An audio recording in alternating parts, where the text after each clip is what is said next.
Welcome my dear friends, कैसे हैं आप सब लोग। मैं हूं आपका दोस्त नितिन और हम लोग जो पढ़ाई कर रहे हैं आज that is about a question, how to solve question for dissolution. देखो, अब तक मैंने जो आपको क्लासेस में बोर्ड पे पढ़ाए हैं लेक्चर, उसके बेस के ऊपर ये चैप्टर करना बहुत आसान होता है। क्यों होता है? सबसे पहली बात है, सपोज एक क्वेश्चन आपको गिवन आपकी बुक में, ये क्वेश्चन आपको दिख जाएगा। अगर आपको इसमें ब्लर लग रहा होगा बाई चांस, तो आपकी स्क्रीन पे ऑलरेडी ये क्वेश्चन आ चुका होगा। नो नीड टू वरी कि क्वेश्चन कौन सा है। मैं क्वेश्चन को पढ़ रहा हूँ यहाँ से और इसको करने का बहुत सिंपल तरीका आपको समझाऊंगा। जो आपको रजिस्टर के दो आमने सामने के पेज लेने हैं। जैसे मैंने आपके लिए सामने ऐसे रख रखा है कि सोचो एक रजिस्टर है, इसका लेफ्ट का एक पेज है, राइट का एक पेज है।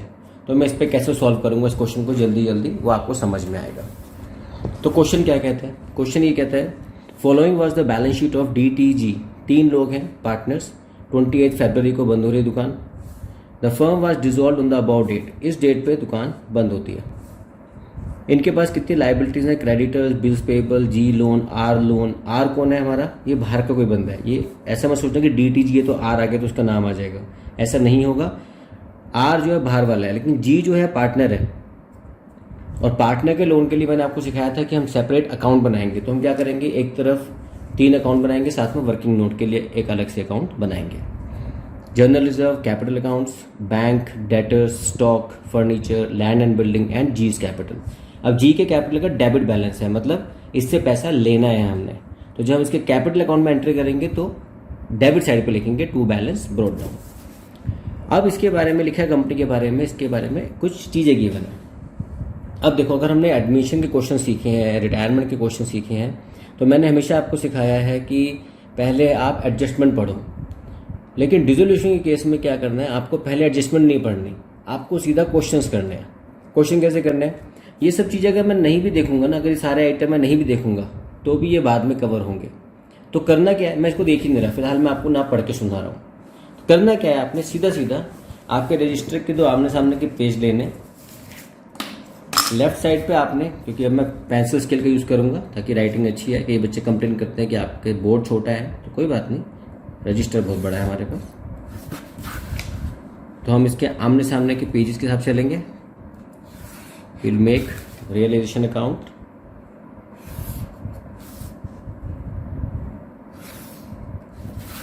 मैं चाहूँ तो बहुत सारे अकाउंट यहाँ बना सकता हूँ, जगह बहुत बड़ी है मेरे पास, लेकिन मैं सोचता हूँ कि रजिस्टर आपके जैसे होता है, मैं उस हिसाब से समझाऊँ आपको। तो this is over realisation account यहाँ पे, और राइट साइड में बनाऊंगा मैं कैपिटल अकाउंट। 3 पार्टनर है मेरे पास, तो तीनों की जगह ऐसे बनाऊंगा मैं। अच्छा, हमेशा याद रखना कि सेंटर लाइन खींच लोगे अगर आप, then it become easier for you to cover all the partners. 1 2 3, ये 3 पार्टनर्स का यहाँ पे, और राइट साइड में भी 3 पार्टनर चाहिए, तो 1 2 3 पार्टनर यहाँ पे। इसकी लाइन खींचनी है तो आपको ढंग से ऐसे, आपको आता ही है। खैर, मैं आपको सिर्फ सिखा इसलिए रहा हूँ ताकि कई बच्चे पूछते हैं सर जल्दी जल्दी काम कैसे होगा।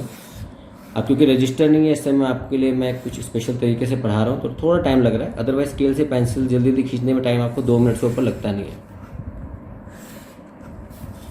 तीसरा, क्योंकि हमें दुकान बंद करनी होती है, तो आपको मैंने सिखाया था, इस पर बनता है कैश अकाउंट।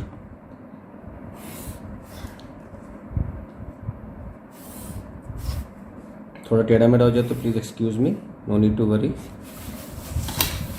एक बनेगा हमारा कैश अकाउंट। तो कैश अकाउंट अल्टीमेटली क्या होगा, मैंने आपको पार्ट 2 में सिखाया था कि वो टैली हो जाता है, तो हमारा दुकान पार्टनरशिप की बंद हो जाती है। तो अब मैंने क्या करना है, इन सबको नाम देने हैं। पहला अकाउंट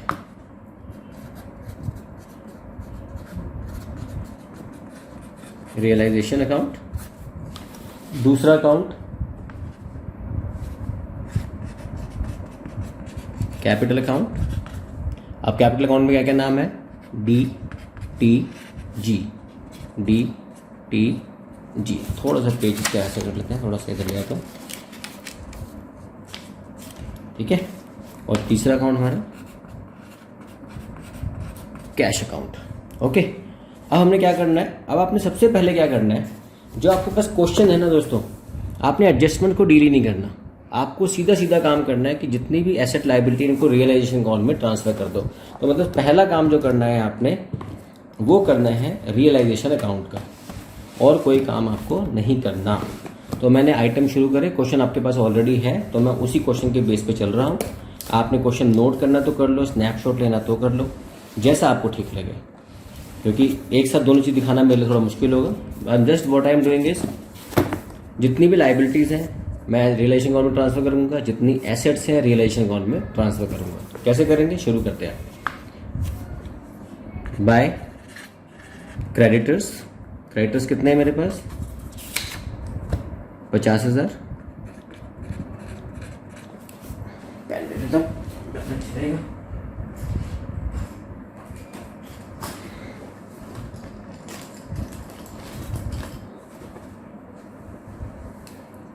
क्रेडिटर्स 50,000, बिल्स पेएबल 10,000, जी का लोन। अब जी के लोन के लिए क्या करना है, हमें बनाना है वर्किंग नोट। अब मैं वर्किंग नोट ये बना लेता हूँ छोटा सा, आप चाहें तो जहाँ मर्जी बना सकते हैं, ठीक है। अब वर्किंग नोट के लिए क्या करना है, आपने सीधा बनाना है जीज लोन अकाउंट। ये मैंने आपको सिखाया था ट्रीटमेंट्स के अंदर। ब्रॉड डाउन, जो उसको पैसा वापस देना है वो है 8,000। क्या करेंगे बाद में करेंगे, अभी डीलिंग कुछ नहीं कर रहे इसके हम। आर का लोन है बाय आर्स लोन, आर का लोन है 12,000। जनरल रिजर्व तीनों पार्टनर्स में बांटते हैं हम ये, तो जनरल रिजर्व तीनों पार्टनर में बांट दीजिए।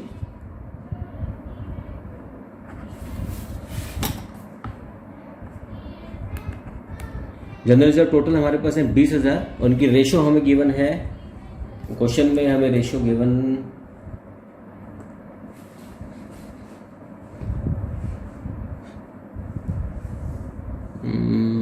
क्वेश्चन में रेशियो ही गिवन नहीं है क्या, रेशियो गिवन नहीं है तो इक्वल पार्टनर्स हो गए। तो जब हम 20,000 को बांटेंगे तो it will come around 6 6 6 6 6 6 6 6 6 6 6 6 something like this. तो तीनों या चारों पार्टनर के अंदर हमारे ये बढ़ जाएगा। नेक्स्ट आता है हमारे पास, थोड़ा जगह लेना पड़ेगा।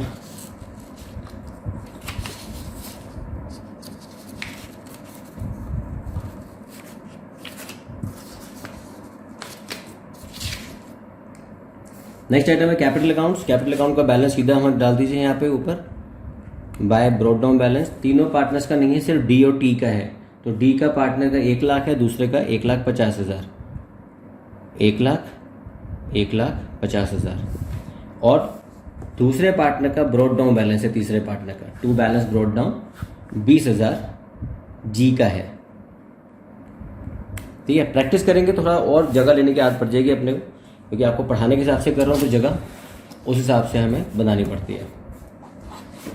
एसेट साइड पे आते हैं बैंक अकाउंट। तो बैंक अकाउंट हो कैश अकाउंट, यहाँ पे डाल दीजिए टू बैलेंस ब्रॉड डाउन 20,000। मैं क्वेश्चन करके नहीं रखता जानबूझ के, ताकि आके आपको समझाऊँ यहाँ पे ये गया वहाँ पे ये गया। मैं करके दिखा रहा हूँ ताकि आपको समझ आए कि जल्दी जल्दी कैसे आराम से करना है, जल्दी जल्दी क्वेश्चन और आराम के दिमाग से। डेटर्स उठा के डालेंगे हम रियलाइजेशन अकाउंट में, डेटर्स ट्रांसफर 30,000। अच्छा, अब आपके स्कूल में हो सकता है कॉलेज में सिखाया गया वैसे लिख सकते हैं by liabilities 1 2 3, by to assets all 1 2 3, वो भी तरीका सही है। ऐसा कुछ नहीं कि वो गलत हो जाएगा। स्टॉक 20,000, कोई एडजस्टमेंट नहीं है, अभी एडजस्टमेंट की बात ही नहीं कर सकते हम, इनको तो बेचना है हमको ultimately. Furniture 15,000, land and building 2,45,000, ठीक है। कैपिटल हम जी की कैपिटल जी में डाल चुके हैं। अब आते हैं हम दोस्तों एडजस्टमेंट्स पे। अब आपने क्या करना है, रियलाइजेशन को ट्रांसफर कर दिया, अब एडजस्टमेंट 1 बाय 1 करते चले और आंसर अपने आप आ जाएगा। Debtors realise 28,000, creditors and bills payable were paid at discount of 10%। तो डेटर की पेमेंट करते हैं रियलाइजेशन अकाउंट में बाय कैश, इनसे पैसा मिल गया अपने को 28,000 और ब्रैकेट में लिख दो डेटर्स, और साथ साथ एंट्री कैश अकाउंट में लिख दो टू रियलाइजेशन अकाउंट डेटर्स, कि 28,000 रुपये हमें इनसे मिल गया। स्टॉक वाज, अच्छा, bills payable and creditors paid at a discount. चलो, हमारे क्रेडिटर्स और बिल्स पेबल कितने हैं? 50,000 और 10,000। तो इनको करनी है payment cash. To cash creditors पर प्लस बिल्स पेबल, दोनों का अमाउंट मिलके होता है 60,000। 60,000 में से माइनस कर देंगे 10%, मतलब 6,000 माइनस हो गया, तो बच गया कितना? 54,000 की हमने इनको पेमेंट कर दी होगी। तो कैश अकाउंट में क्या करेंगे हम? By realisation account creditors plus bills payable 54,000, ये साथ साथ हम पेमेंट कैश अकाउंट में दिखाएंगे। Stock was taken by T for 15,000 and furniture was sold to N. अब टी जो है वो तो हमारा पार्टनर है, लेकिन एन हमारा पार्टनर नहीं है, तो टी ले जाएगा फर्नीचर, उसको दे दो बाय टीज कैपिटल। टी का कैपिटल में कितना है? 15,000 का ले गया वो स्टॉक लेके गया वो, 15,000 का स्टॉक लेके चला गया। अब क्या करो, एक छोटा सा डॉट मारते रहो कि डेटर्स क्लियर हो गया, स्टॉक क्लियर हो गया, फर्नीचर लेके जाएगा एन। तो हमारे पास टी ले गया 15,000 में, तो टी के अकाउंट में यहां पे आ जाएगा टू रियलाइजेशन अकाउंट स्टॉक, और टी अकाउंट में लिख दो 15,000 कि ये पैसा हम उससे वापस लेंगे। एन ले गया फर्नीचर, एन हमारा कोई पार्टनर नहीं है, कोई रिश्तेदार नहीं है, तो हम एन को मानेंगे कैश कि हमने किसी बाहर वाले को बेचा ही है। तो बाय कैश फर्नीचर। याद रखना, एन हमारा कोई जोड़ीदार नहीं है, कोई रिश्तेदार नहीं है, तो हम मानेंगे कि बाहर किसी को बेचा, उसका नाम एन था, तो हमें कैश मिल गया फर्नीचर का 12,000। तो और यहाँ पे क्या आ जाएगा? To realisation account furniture 12,000। ठीक है, कैश अकाउंट में भी एंट्री साथ साथ करनी है, उसको भूलना नहीं है। फिर आते हैं land and building was sold for 2,80,000। ये लो sir, by cash again land and building. हमारा लैंड एंड बिल्डिंग कितने का बेचा? 2,80,000 का। चलो, कुछ तो प्रॉफिट हुआ यहाँ पे हमें, तो कैश फिर कितना आ गया? 2,80,000 कैश में हमारी एंट्री साथ साथ, उसको छोड़ना नहीं है दोस्तों। ठीक है, to realisation account land and building. अब आते हैं आर का loan was paid by cheque for the same amount. अब आर का लोन कितना है हमारा? आर का लोन है हमारा 12,000 का, इसको हमने सेम अमाउंट पे पे कर दिया, तो टू कैश आर्स लोन, क्योंकि आर एक आउटसाइडर है हमारे लिए, कोई इनसाइडर नहीं है, कोई स्पाउस नहीं है, तो उसकी पेमेंट पूरे अमाउंट की हमने एज इट इज कर दी, और साथ साथ एंट्री कैश अकाउंट में by realisation account R's loan 12,000 की पेमेंट साथ साथ कर दिया आपने। आगे आते हैं an unrecorded asset estimated at 1,20,000 was sold for 1,00,000। दोस्तों याद रखना इस चीज को कि अनरिकॉर्डेड एसेट लायबिलिटी में हमें मतलब नहीं है कि वो कितने की थी कितने की नहीं थी, हमें मतलब सिर्फ इतना है कि वो कितने की बिकी या कितना हमने पे किया उसके लिए। तो आपने क्या किया, अनरिकॉर्डेड एसेट की हमने पेमेंट ले ली बस इधर, बाय कैश अनरिकॉर्डेड एसेट 1,00,000। तो कैश कितना आ गया मेरे पास कैश अकाउंट के अंदर? To realisation unrecorded asset 1,00,000। तो इसमें 1,20,000 का मैं कुछ नहीं करूंगा, ना आप कुछ करेंगे। ठीक है, अब हम देखेंगे अगर एडजस्टमेंट्स की बात करें तो बैलेंस शीट कंप्लीट हो गई, सारे डेटर्स का हो गया, creditors, bills payable, stock, T, loan, furniture, land and building, R loan सब खत्म हो गया। चेक करते हैं कोई रियलाइजेशन अकाउंट में रह तो नहीं गया। चेक कैसे करना है? डेटर्स हो गया, स्टॉक हो गया, फर्नीचर हो गया, लैंड एंड बिल्डिंग हो गया, क्रेडिटर्स हो गया, बिल्स पेबल हो गया, आर का लोन हो गया। तो इसका मतलब सब कंप्लीट हो गया। अब रह क्या गया? सिर्फ और सिर्फ हमें इसकी टोटलिंग करनी है और इसका आंसर निकालना है कि प्रॉफिट हुआ या लॉस हुआ।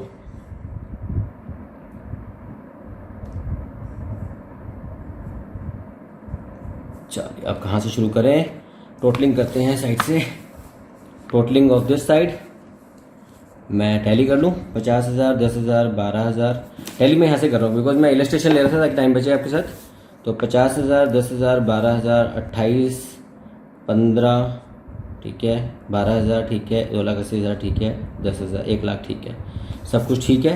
तो टोटलिंग इस साइड की आ रही है मेरी 5,07,000, ठीक है।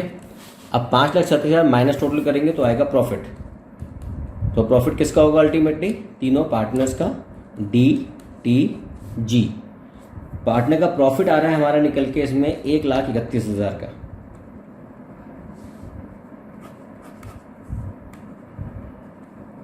अब क्योंकि तीनों इक्वल पार्टनर्स हैं तो तीनों के अंदर वो पार्टनर्स में इकट्ठा एक रेशो में निकल जाएगा।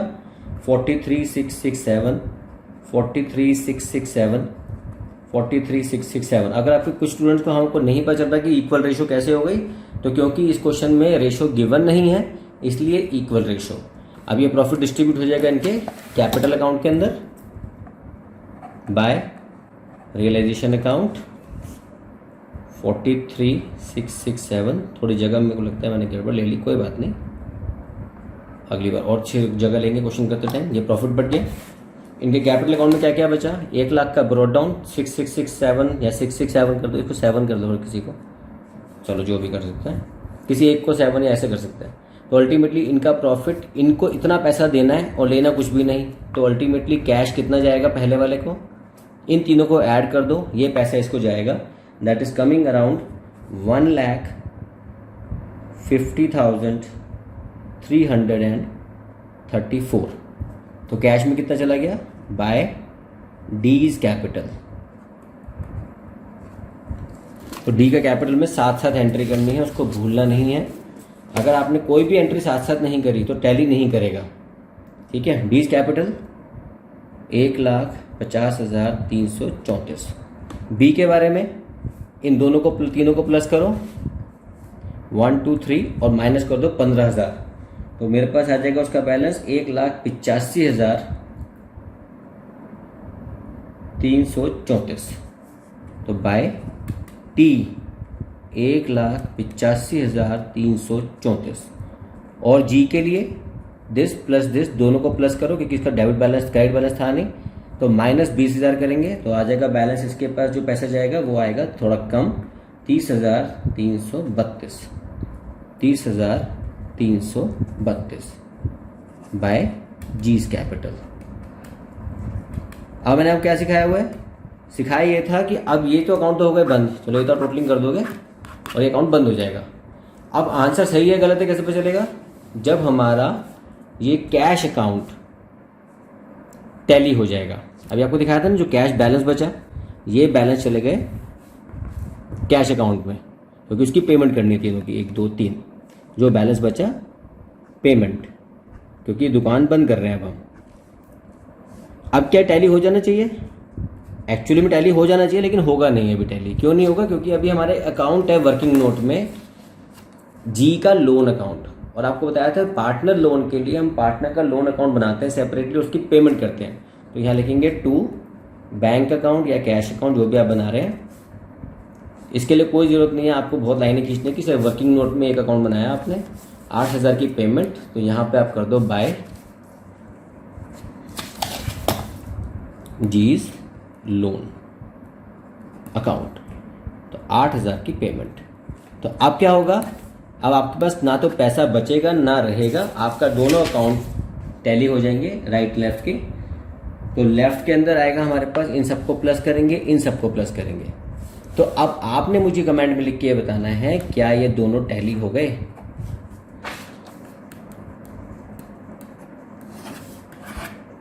तो अगर आपने मुझे बता दिया टैली हो गए हैं, इसका मतलब आपने क्वेश्चन मेरा शुरू से लेकर आखिर तक समझा है इस चीज़ को। क्योंकि मैं जब भी पढ़ा रहा हूँ इस तरीके से तो कोशिश कर रहा हूँ कि आपको अच्छे से समझ आ पाए। तो बड़ा बड़ा लिख के बोर्ड की लिमिटेशन को स्क्वीज़ करके रजिस्टर के पेज पे आ चुका हूँ। तो अब आपने करना ये है कि इस क्वेश्चन को, जो मैंने आपके सामने पहले स्क्रीन पर शेयर कर ही दिया है, उस क्वेश्चन को अच्छे से देखना। उसमें सिर्फ क्वेश्चन मिलेगा, आंसर नहीं दिखेगा, और आंसर हम कर रहे हैं। तो ये क्वेश्चन आपको मिल जाएगा, इस क्वेश्चन को ढंग से पढ़ो, स्क्रीनशॉट ले लो इसका जैसा भी करना है, और फिर ये क्वेश्चन का सोल्यूशन कैसे करना है। सबसे पहले सारी एसेट लायबिलिटी ट्रांसफर कर दो, और फिर एक एक करके जो एडजस्टमेंट है उसको डील करना शुरू कर दो, कंसीडरिंग कि रेशो कितनी गिवन है हमें। then you will be able to do it properly without any worries. Okay दोस्तों, तो यहाँ तक की क्लास डिसोल्यूशन का आज ख़त्म होता है। और क्वेश्चन हम करेंगे धीरे धीरे। अभी बच्चों ने मुझे रिक्वेस्ट करी हुई है कि सर रिटायरमेंट के क्वेश्चन भी कराओ, डेथ के भी कराओ, डिसोल्यूशन मैं कराऊंगा और क्वेश्चंस कराऊंगा, क्योंकि अब मैं अगर आप ये मुझे बोल दोगे कि हाँ सर ये तरीका हमारा सही है, इस तरीके से हमें पढ़ा दो, तो मैं इसको थोड़ा और रिफाइन करने की कोशिश करूँगा। ऑलराइट, तो अभी आप जाने से पहले क्या करो, लेक्चर समझ आ गया हो तो मेरी फीस दे जाओ। फीस पता ही है आपको, मैं हमेशा बोलता हूँ सब्सक्राइब कर दो, चैनल को बेल आइकन दबा दो और दोस्तों को शेयर कर दो। Alright, take care of yourself and take care of your health. This is the complete question you have.